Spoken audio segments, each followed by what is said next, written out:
UK मधल्या कडाक्याच्या थंडीत आमच्या बागेतली बरीचशी झाडं मरून जातात.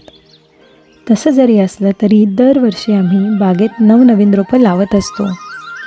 यंदा घरात लहान बाळ असल्यामुळे मी बागकाम थोडं कमी केलं आहे.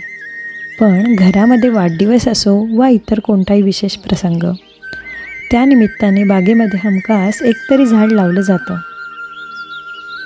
यावर्षी रितांशीच्या पहिल्या वाढदिवसानिमित्त आम्ही काही रोपं जवळच्या नर्सरीमधून घेऊन आलो होतो.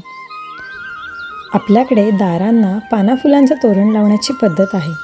त्याप्रमाणे इकडे हँगिंग बास्केटमध्ये रंगीबिरंगी फुलं लावून प्रवेशद्वार सुशोभित केलं जातं.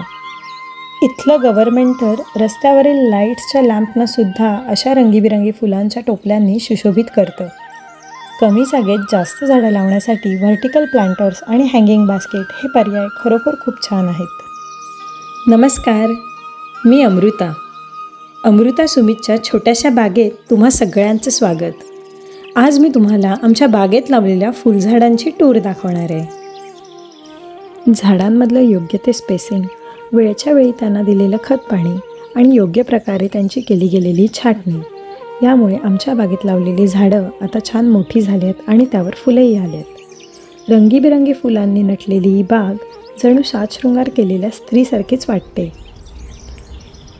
प्रतिकूल हवामानात तग धरून वाऱ्यावर डुलणाऱ्या फुलांचा नाच बघताना मनाला नवी उमेद मिळते, आनंद होतो.